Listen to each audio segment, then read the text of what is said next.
Welcome back to the Fantasy Formula. As always, I'm Adam from F1 Fantasy HQ, and I'm joined by Rob from F1 Fantasy Hub. Rob, you're packing your bags to head to the US Grand Prix this weekend. How are you feeling? Adam, great to be back as always. It's been a few days since our last show for Qatar. Super excited to be down in Austin tomorrow, flight tomorrow evening out of New York. So 4 or 5 hours in the air is not too bad, but looking forward to being there throughout the weekend. Austin's a city with so much energy as it is. So you add F1 to the mix and it's going to make for a super stellar weekend. So I'm super pumped. That's wonderful. And for those of you that are heading to Texas for the race, do be sure to check out our friends at FanAmp. They're hosting two really great events on Saturday, and all of the details are posted in their socials, and we'll share them too. So let's get started and kick off our show for this week. We have a lot to discuss because Qatar was a very strange race, and we'll break down what it means, not only in the context of the future of Formula One this season, but also for fantasy. COTA is a big race for us as well, because I think a lot of you, like Rob and I, are preparing to use chips this weekend. So we'll talk you through which chips to use and then which drivers to make the most of those chips. As always, we'll get into our FanAmp picks of the week. There are 3 picks this week because it's a sprint weekend. We'll get into our lineup choices. And then lastly, we'll talk about the 5th Gear GARMS giveaway of this week. And it's been something that's rolled on for the last few weeks and have been very, very successful. And if you win that contest, you get $50 toward 5thgeargarms.com and the chance to rename either my or Rob's team. But last week, we had 2 winners that got to change our team names. So do a little drum roll here. Yeah, so we had CX Kev who won the... He won the spin. We obviously, and Adam will get into it on the next slide, but we had a back-to-back winner. What are the chances of that happening? But we rolled again, we spun again. And my team name was renamed. Adam's is also renamed. So we wanted to keep it as fair as possible to make sure that obviously both winners were able to contribute. So congratulations to CX Kev and to our pseudo winner, Robbie. And we really appreciate the new team names. So if you want your chance to rename our team and win that $50 to 5th Gear GARMS, enter our contest today, and we're going to give you those details at the end of the show. In the meantime, I'm rocking a 5th Gear GARMS shirt tonight. This is the Williams Golf livery, and I'm in mourning a bit because they only brought it out for 3 races. We're not going to see it in Austin this weekend. So carrying that spirit with me into this weekend. Okay, now on to the Qatar Grand Prix review. So this new track surface was going to cause us some issues going into the weekend, but I don't think we nearly anticipated the number of issues we saw from the drivers. Those new curbs, the new surface, it led to track limit penalties, the likes of which we haven't seen in several weeks. No, it was crazy, honestly. The number of kind of unexpected outcomes across the entire weekend in qualifying, as you can see for Lando here, then in the sprint shootout for Lewis, time penalties across the board in all of the major sessions of the weekend. So it was chaotic, not just for us fantasy strategists, but for viewers as well. As you say, getting to grips with all of the new or maybe temporary regulations around the 18 lap maximum tire stint, I think, which particularly was interesting, just with how hard all of the drivers would go. Yeah, if I can get my words out, how hard all of the drivers were going from start to finish, particularly in the Grand Prix, made it for a very interesting spectacle. And another weird wrinkle was this free practice 1.5 on Saturday. They were trying to figure out exactly how much damage the curbs were doing. They gave the drivers this brief free practice session to try to see how things were going to fare. And that was really the driving factor to the 18 lap stint maximum on the tire. So a lot of things we hadn't seen before. And then penalties, the likes of which we hadn't seen in months. You know, we had Leclerc exceeding track limits 4 times on the last lap of the sprint. So he dropped some places, 3 5-second penalties for both Perez and Gasly. And we're going to unpack that a bit more later on when we talk about this week's race. Overall, though, I think the biggest takeaway for me as we look ahead into next season, go into this race with very low expectations, have some of those buffer chips ready, maybe something like an autopilot or a no negative, even despite the sprint weekend, just because we're not sure if this track is going to settle its issues in time. Although I think between the heat and the track limit issues, a lot of folks are calling for change here. Yeah, particularly around the welfare of the drivers. I think that was one of the main headlines that came out of the weekend, particularly on the dehydration and going back to that 18 lap maximum tire stint. The drivers just are pushing hard out for those 18 laps. They get a new set, they do it all again. So they're pretty much doing like 2 or 3 sprints within one full race. It's not obviously going to be that easy for any driver. You throw in the heat. And, Albon, that was unwell in the medical center after the race. There was reports of Stroll fainting in the car, and then Ocon was throwing up in his helmet, not to mention Sargent retiring as well. So a lot of concern around driver welfare in that race. I really hope they can not just implement policies and procedures to manage that better next year, but not to mention the time of the year. I mean, October is it's hot year round in Qatar, but there was calls for that to be pushed to later in the calendar because of how hot the temperature was. And we saw that with the Football World Cup last year as well. So I just wonder what that kind of looks like next year as well. Well, luckily for 2024, we have the regionalization. So I think Qatar is going to be moved later in the calendar or way up, whatever it is to help buffer some of those weather conditions. Mm-hmm. Now, there were 2 drivers that we spent most of race week comparing before Qatar, and they were impacted by track limit penalties throughout the weekend. And that's Sergio Perez and Carlos Sainz. Perez came into that race P2 in both the drivers and fantasy standings. Meanwhile, Sainz had outscored Perez in 4 straight races. It turns out you picked one of them, I picked the other, and everyone loses. Yeah, it was probably the biggest decision for strategists heading into Qatar. I mean, it's a driver on form versus a driver in an excellent car that's just not in form at all. And everyone loses. Yes, I lost by 11 more points, but I still technically won because in my case, which we'll go to in a minute, Sainz and Tsunoda was my combination. I think I just dodged a bullet with Sargent, to be quite honest. So that's a win in my books. But it is kind of frustrating regardless of who you own because of Perez's incident in the sprint race. He was knocked out in Q2, as you can see here on the screen. And then, look, for me, I own Sainz. So I was like, I'm in the box seat. I'm sitting pretty. I wasn't going to jinx it or anything like that. But just so happens that he ends up with a fuel issue, a couple of hours before the race. And, we had a similar incident with Stroll a few weeks ago where he was also a DNS. But as you pointed out on X, it was around the regulations within, I think it was a two-hour window or so of the grid being confirmed. That's right. I was going to nerd out for a second. So it's Article 42.4 of the sporting regulations. So 2.5 hours before the formation lap, they're going to lock that grid order. So we saw Sainz's mechanics working on his car in the pre-show well after that timeline. So Sainz was given a grid spot. He didn't show up for it. And so that's where the DNS penalty came from. In the case of Stroll, he was unwell after a crash in qualifying the day before in Singapore. He probably woke up that morning and they knew instantly that he wasn't going to race. So they called him out well before that deadline. They were able to fill in the grid spot that was vacated by Stroll. And so we didn't get the penalty. So for those of you wondering why Sainz got it and Stroll didn't, that was a big part of why.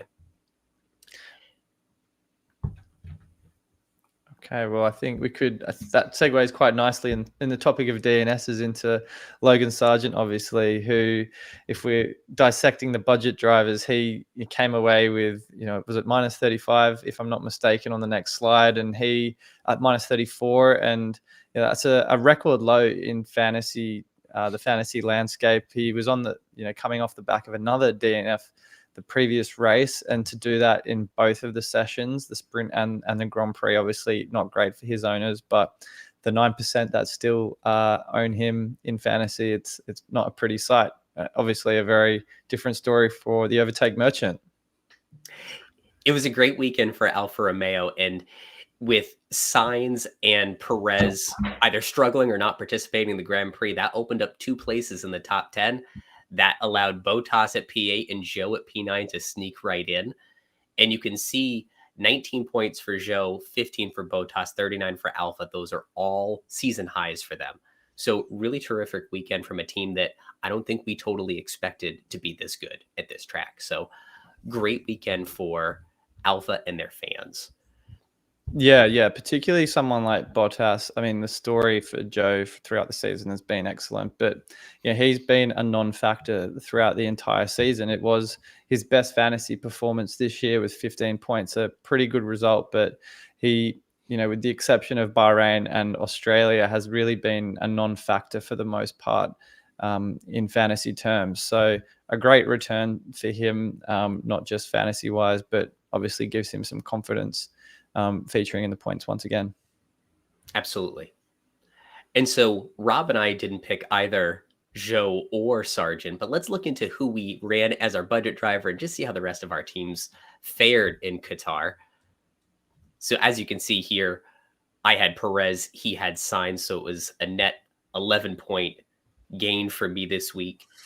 You can see too, there's 20 points between Rob and I on the season and 2,100 global ranking positions. So really just a single move, one bad break can separate you thousands of positions in the global rankings. That's why all of these decisions are so important as we move ahead. Yeah, it goes to show that how important those decisions are. I know there's obviously with any fantasy game some degree of luck, but only a matter of weeks ago you were 20 points behind me, and that swing has really obviously pushed you on the cusp of the top 5,000, whereas I'm languishing down in 7.3. So a tale of two different fantasy teams the last couple of weeks. And I mean, that budget as well, I think you got slightly more budget than I do, which can sometimes be the difference between a DNF and a budget driver haul. For sure. And as we think about what are some ways we can crack into the top 5,000 and make these little gains, my mind goes straight to chips. And that's a great segue into our preview for the US Grand Prix this weekend. So, like many of you, Rob and I are down to our last few chips. We both have the Limitless. We've already used our 3X, and we're trying to think of when we should be using it. And as we've been preaching all year, the best time to use those chips are sprint weekends. There's only 2 left here in Interlagos in 3 weeks. So if we were to use the 3X chip, I think Max is a really safe bet for that. But who gets the 2X? I think for regular budgets, Lando Norris is on 3 straight podium finishes. And like Rob mentioned a moment ago, Sainz is just having a great run of form. He had a race win, a 3rd place finish, and he was looking for another great weekend in Qatar had it not been for the fuel leak issue. So those are 2 really good contenders for the 2X chip as well. Yeah, definitely. I think one of the considerations for for extra DRS, apologies, is you have to be confident in the one that you assign the 2 times point multiplier on. I think Max for everyone is obviously a no-brainer because of how dominant he's been. I think, Sainz and Norris, as you mentioned, are probably the 2 standout candidates for me. McLaren have emerged over in the second half of the season as a force to be reckoned with. Ferrari are kind of there or thereabouts. But I think what is most interesting to me is potentially George Russell this week as an option. I know he's probably not quite on the fantasy radar for a lot of people because of the fact that you're just maybe not getting the same explosive fantasy output that you might get from a Lando Norris or a Carlos Sainz at that price point. But I think the upgrades that Mercedes are going to bring, there's reports that it's going to be an update to the floor. They're confident that it'll shed a few kind of tenths off the pace of that car. And obviously the Mercedes looked quite promising in qualifying at Qatar last week. Lewis and George, both P2 and P3 heading into the Grand Prix, and I think they would have certainly been on course for a podium had it not been that first lap incident. So I think those 2 drivers, Sainz and Norris, are deserving of the 2 times, but don't rule out George Russell too. As a Merc fan, I'm very optimistic about those upgrades this weekend, and James Allison has said that this is a indication of how their progress of 2024 development is going. So if it goes poorly, could be a harbinger of things to come for next year too. So I'm really hoping it goes well for them. And when we talk about drivers who I wouldn't give the 2x chip to this week, and I wouldn't put them on my Limitless team either, that's Sergio Perez. And the graph you see on the screen here are the mean lap times from Qatar. I've circled Perez because he logged the 9th fastest lap time in the same machinery as the guy who won the race. He's 80 seconds behind Verstappen in the same car, and he's logging times behind both Alpines. He finished the race after both Alphas. Clearly, Perez has something going on right now. And until I see one or two get right races, I can't quite trust him in that spot. No, you just can't. It's all about consistency in fantasy. And even though Sainz had that DNS last week, he is consistent. He's one of the informed drivers at the moment. And so he is a very easy swap for a lot of people on Perez. Russell, another option too, for sure. But I mean, if we're looking at the Limitless chip, I think, and I mean, between you and I, we can certainly dissect all the different combinations we want to get into. But just because Perez is not doing well and is well out of form, the speculation around his race seat next season, although I don't think he'll be booted before the end of next year, I still think the Red Bull constructor is a no-brainer, because when Max does win or get close to the top of the, I guess, close to the top step, the Red Bull constructor is still bringing at a minimum 40 or 50 points per race in, which just about beats every other constructor, unless we saw it in Qatar where McLaren gets a double podium and they're north of 100 points. So it's hard to part ways with the Red Bull constructor in any week, let alone on a limitless week, because if Perez does finish the race, doesn't even need to be in the top 5, they're still going to get 80 points. So pretty easy decision, Red Bull wise, for the Limitless chip. And while we're talking about who else would put on our Limitless teams, I'll give you some recent history at this track that has helped me form my first Limitless team layout. So we know Verstappen, he's absolutely killing it this year. Keep him in your lineups. Hamilton, though, is on 3 straight P2 finishes at COTA. And what's really impressive is that 2022 finish, the W13 was just getting over the porpoising issues. It was really slow as a result. Hamilton's still stuck at P2 in that race. So regardless of how the floor issues go, I think Hamilton could be on for a really good race this week. Leclerc has finished either 3rd or 4th here in his last 3 races, so he loves this track. Sainz took pole in 2022 at COTA before getting yeeted by George Russell on the apex at turn 1. So that ended his day early. But in the 6 races before that at COTA, Sainz has finished between P6 and P8. So consistently getting points in inferior cars before Ferrari. And then lastly, Lando, he's only raced here 3 times previously. All those races finishing between P6 and P8. So there are a lot of drivers that are performing well right now with good, strong histories at COTA. So those are some of the early front runners to make my team this week. Fully agree. We can get into a bit more of a spirited debate when we dissect our preliminary lineups later in the show. But I think, all the key parts of a Limitless team you've touched on really nicely. So I'm very optimistic on a number of those drivers this weekend. And if they look anything like what we know they're capable of in that 1 60-minute practice session on Friday, then it won't take much for me to knee jerk and pull the trigger on Limitless. But I think that segues quite nicely into the recent history for overtakes on the screen here.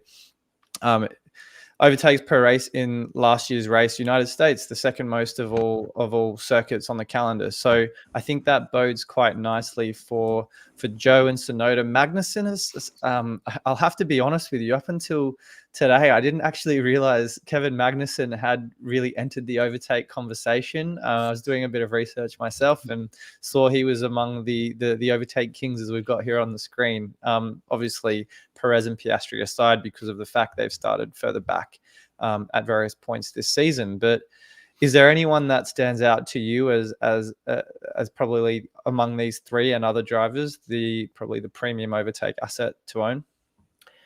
When in doubt, let's go with Joe. And I know it's difficult for teams like yours and mine because you can't afford a Sainz and Joe. You have to go to Sonoda. If you have that bigger budget, or if you can make a sacrifice somewhere else, this seems like a track where he's going to deliver. And on social media, someone referred to his moves on track as jovertaking, and I've officially stolen it. So expect some jovertakes this week from the Alfa Romeo driver. And there's some other things I wanted to bring up from the history of this race. There have only been 3 DNFs in the last 3 races at COTA, so it's a fairly safe track. There's not a lot of mayhem. Last year, we had Bottas beach himself early on in that race. And then there was that collision between Stroll and Alonso. I don't know if you remember it, but it was the one where Alonso went up on 2 wheels Yeah. and somehow managed to finish. I think it was like P6 in that race, and then ended up knocking Stroll out. So pretty tranquil course over the last few years. Yeah, I think with those wide runoff areas, you've got that serpentine through sector 1. It's obviously a circuit designed not just for the visual spectacle, but for pure racing as well. And I think those deliberate widenings of those corners for more racing lines is going to work in favor of some of these guys on screen here, and maybe some of the other drivers further up the pack as well. It might give more opportunity in those higher speed corners for McLaren to attack the Red Bull. So I'm really excited for this race. I think there's going to be a lot of action on track. And yeah, to your point, really anything could happen with DNFs or overtakes. So I'm super excited. I think it's going to be a good one. And speaking of favorite circuits on the calendar, Daniel Ricciardo is back in the fantasy landscape. So he obviously replaces Liam Lawson. He's making his second return to the foray after his broken hand. What's your take on him for this race? Well, this starts as a public service announcement that if you have Liam Lawson on your teams, get him out, because we learned the hard way that Ricciardo and Lawson, even though they're in the same car, they have different driver cards. So he's not just going to roll over. For Danny Rick, I wonder if he's going to need some time just to warm up before he starts contending the way he did when he was back on the grid. I'm just really excited to see him. I think these next few days are going to be really fun for F1 fans. He's inevitably going to wear the cowboy hat again. He might grow out the crazy facial hair. Who knows where we'll see him popping up on TV here in the States. So I'm just excited to have that personality back on the grid for sure. The biggest question that I have is, what price is he going to return to the game at? So we're filming this show on Tuesday night, and as of now, he's not back in the player pool. But my F1 Fantasy HQ test team has kept him the whole time. And so that card's showing as inactive, and it's showing his driver price at 4.5 million. So if he comes back to the game cheaper than Sargent, then all of a sudden he's a steal week in and week out. He could provide some interesting roster flexibility for the last few races. Yeah, I think you make a good point. It would be interesting to see him suddenly come back in at 4.5. I do have some skepticism of that actually happening though, and I would happily be corrected once we see his player card back in the game. But I think to benchmark kind of what we've seen so far, he came in at De Vries's price of 4.5. I don't think at that point he'd seen much, if any, price change throughout the season. But if 4.5 is the entry-level price for someone in the game, which is essentially where he exited, then that's going to be a steal, probably the best steal in the game if he's able to get back to his level of performance we know he's capable of. I am of the school of thought right now that he slots in at Liam Lawson's price at 5.9 million. But again, that's just based on how he was assigned a number of weeks ago now. So wait and see, don't make any rash moves, and just stay tuned in the lead up to the deadline what F1 Fantasy ultimately decide to do with him. Sounds good. And we'll be keeping an eye out all week, and we'll report back as soon as Danny is available for us to substitute into our teams. Let's look ahead at the weather for this weekend. And I'm thrilled to see more sun. So we don't have to worry about rain, tire strategy for wets and inters. It's going to be another sunny day. And for those of you keeping track of the temperatures, these are trending roughly 10 to 12 degrees Fahrenheit cooler than what we saw in Qatar. So not the coolest day in the world, but also something that'll be a little bit more refreshing compared to that grilling race 2 weeks ago. I mean, I don't know what you define as refreshing, but I'll be out there on the Friday and the Sunday, definitely. Saturday, tentative, and 35 degrees Celsius, 95 degrees Fahrenheit at the track is not pleasant at all. I'm more of a sub 28 Celsius, kind of sub 80, 85 Fahrenheit kind of guy. So I think that my obvious gripes with temperature aside could create some tire deg issues. I don't think it'll be quite as prominent as perhaps it would have been in Qatar, but we were also dealing with a number of other factors at that point too. So I think something to keep an eye on, but great that we're seeing another race with clean weather across the weekend. It also means it segues, I guess, quite nicely into, well, we won't cover it just now, but what that means for chip usage and I guess the confidence one can have with Limitless and extra DRS. But before we get into that, let's take a look at our FanAmp picks of the week.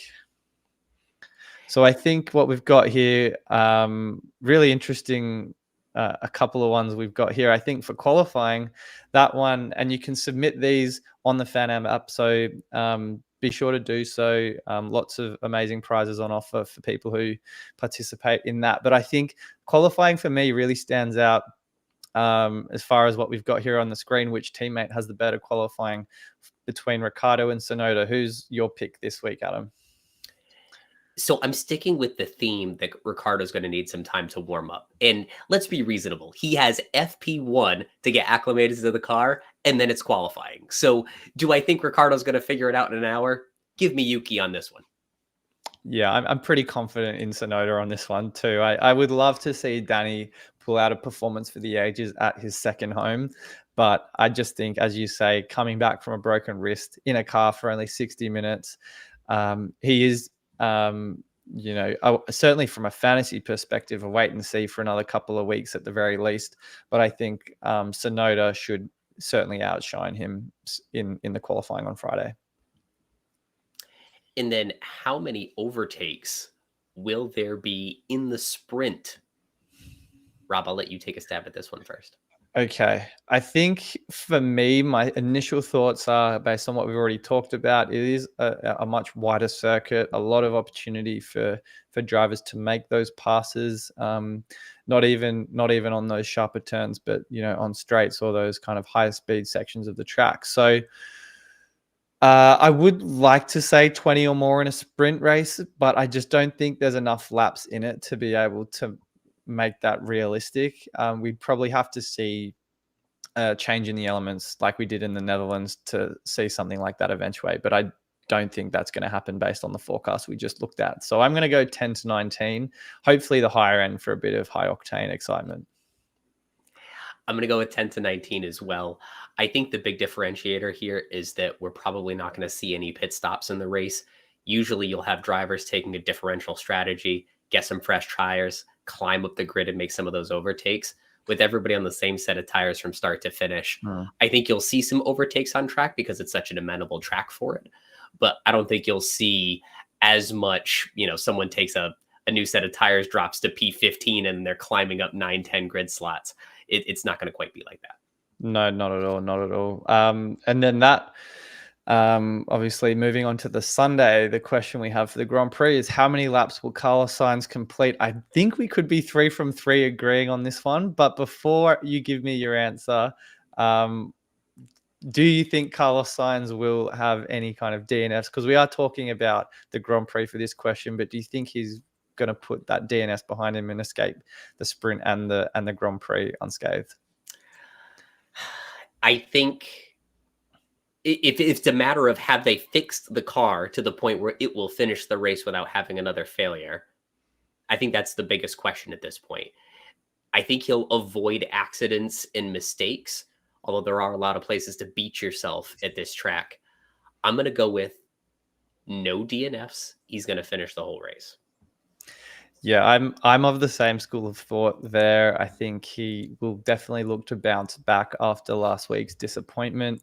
He obviously also had P1 in qualifying last year, so he can take that with confidence heading into the race, can take that into qualifying and hopefully can translate that performance to a start close to the front of the grid. And I think for me as well, he will be in my team, or I will have an aspect of Carlos Sainz in my team one way or another if I do go with Limitless or if I don't. So for the sake of my team, I'm going to have to say the full race as well. And I do love Carlos Sainz as a driver, so it would just be great to see him do well this weekend, given I'm also rocking the Ferrari. I like it. Speaking of your team, let's check out your team. All right. So you can see we are both preliminarily going with a Limitless chip with the exact same driver lineup. You can see that we've selected these drivers based on some of that recent history at COTA, their recent run of form. I think it's a really safe lineup, but also you don't have Piastri, who's been on the podium quite frequently lately. So it's the one area I worry about, but also if I don't make any more changes, I worry about not getting the most out of Limitless. Yeah, that's for sure. I think we're pretty aligned on our driver lineup for the most part. Piastri is probably the one kind of wild card, I suppose, because he could do excellent at Circuit of the Americas. I think there's a lot of characteristics in this track that will work in favor of the McLaren, certainly through sectors 1 and 2. So, all we need to see is another really strong performance from the McLaren boys, and that McLaren constructor could easily come away with another plus 100 point outing. For me personally, I've opted for Mercedes at this point in time. I'm pretty optimistic about these Mercedes upgrades on the floor specifically, if that's what's reported is true. And I guess the logic behind what my team looks like, I cover this in my race week preview video, which will be out on Wednesday. It's currently Tuesday, is a couple of different kind of builds, how I want to approach my Limitless chip if I was to use it. And I'd love to get your thoughts on this as well, Adam. But I suppose how I've structured my team here is to get, I guess, adequate coverage of the 3 teams in Mercedes, Ferrari, and Red Bull.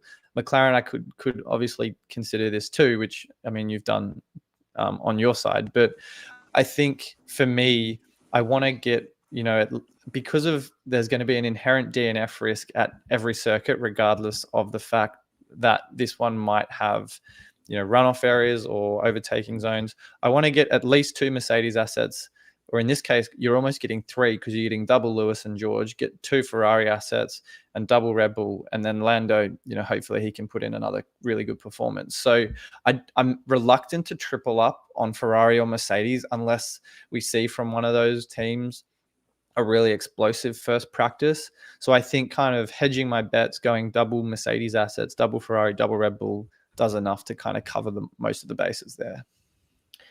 For me, I took a slightly different angle.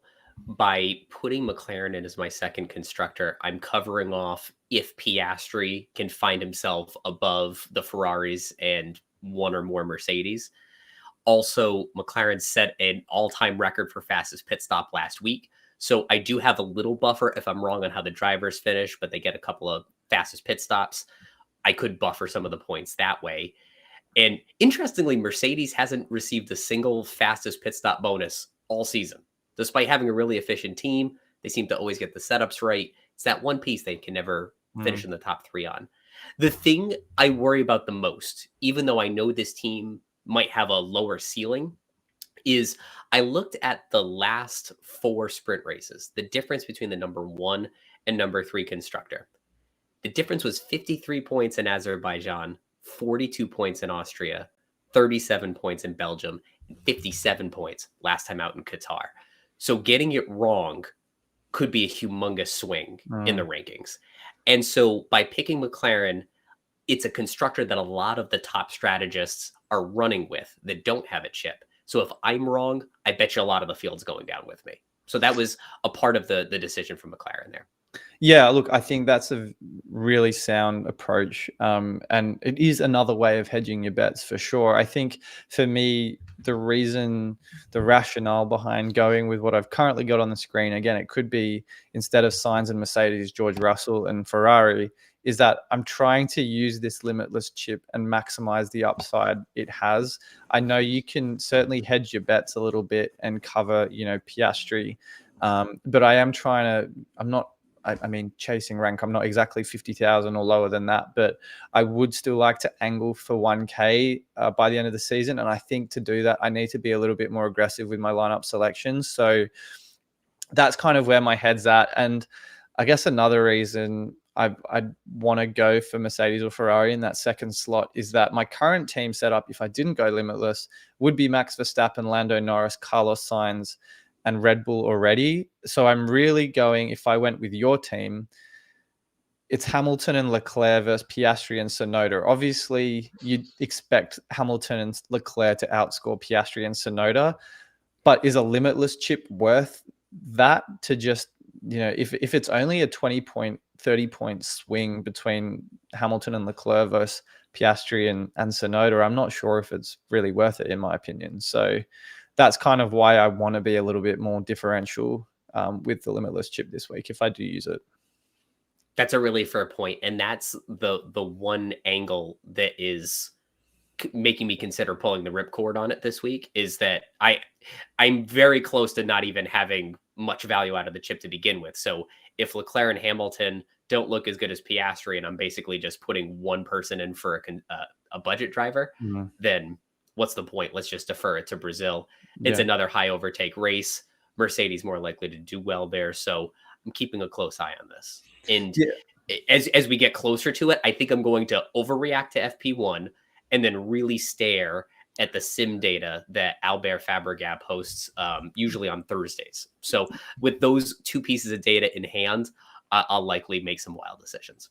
Yeah, I think it's going to be very easy to knee-jerk drivers into our team on Limitless or not if we suddenly see some surprises in that 60-minute practice session that Friday afternoon. So I know it is, and we said at the start of the show, be comfortable with only one practice session's worth of data, because that's all you get on a sprint race weekend. And if you are comfortable with it, then a Limitless or a chip like Extra DRS even, just go right ahead with it, because that's about as much in conjunction with the other resources you've just mentioned all we really have at that point in time. So, if Lewis and George or Leclerc and Carlos somehow end up at the top of the timing charts, I'm not even going to think twice about it, to be honest.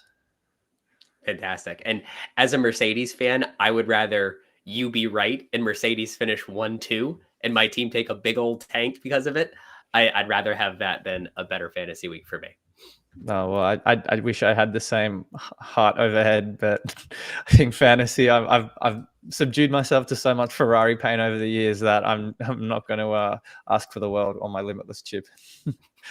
But I like it. Yeah, I think that just on the topic of team selection and preliminary lineup choices, I think now is a great time just to remind everyone of the contests that we have every week. We recently, in our last deadline stream, did a segment around, I guess, friends in our FanAmp base dropping in their lineup selections. We would review them live on screen on the stream. So if you're on FanAmp or you haven't yet joined FanAmp, be sure to do so. Submit your lineups to Adam and I, and we can review them in real time on the deadline stream, give you real-time feedback, and you can obviously make your decision then. But I think just on that, before we get into the last section of tonight's show, I won't be at this point joining the deadline stream because I will be at Circuit of the Americas. So Adam's going to obviously steer the ship as he always does. But do you want to kind of add a bit more to that, obviously? Sure. So with Rob missing in action this week, we had to find someone to fill those big shoes, those big beer stained shoes from the shoey last time. So we're bringing back Pop Pan Man himself, and Tom is joining me again this Friday. I think it's going to be a great show because the last time Tom joined me was another race where chips were flying all over the place, and Tom had a really big churn over how to use it. I think this time he'll be using his 3X chip and talking me through my concerns with Limitless. So be sure to check it out. Send your lineups into us through the FanAmp base, and also be sure to answer our contest question this week, which was up just a moment ago. Which Haas driver is going to score the most points this week? And for me, you saw a clue up a little while ago. There's so many overtakes on the table. K-Mag is really good at securing those sneaky overtakes, even though his final result isn't that great. I'm going to go with K-Mag scoring the most points this week. Rob, what about you?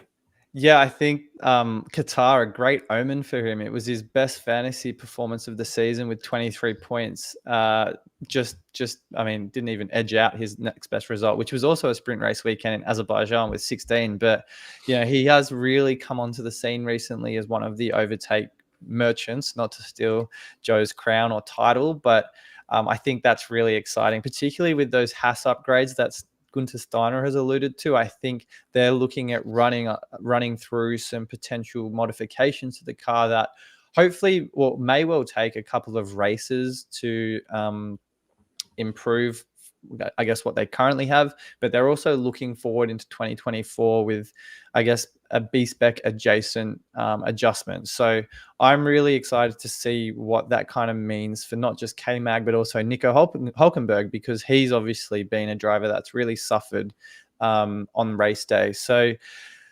look, I'm going to say, for the sake of being different, given we agreed on all three of those questions earlier, Nico Hulkenberg, I think, you essentially splitting hairs. They've both been, solid drivers this season, but Hulk, all he needs to do is finish, or qualify, in his usual kind of P8, P9. And if that car can maintain a bit more race pace through these upgrades, then he's in for a decent shot at finishing in the points. So I'm going to go the German sensation. Fantastic. Good luck to both Haas drivers. I really like the U.S. flag Haas livery that they rolled out for this week, so I hope they both do well. That's all for our show this week. Good luck in your fantasy endeavors this weekend, everybody. I hope to see you all this Friday. Send us your lineups. Send us your answers to the weekly contest. And Rob, safe travels down to Austin.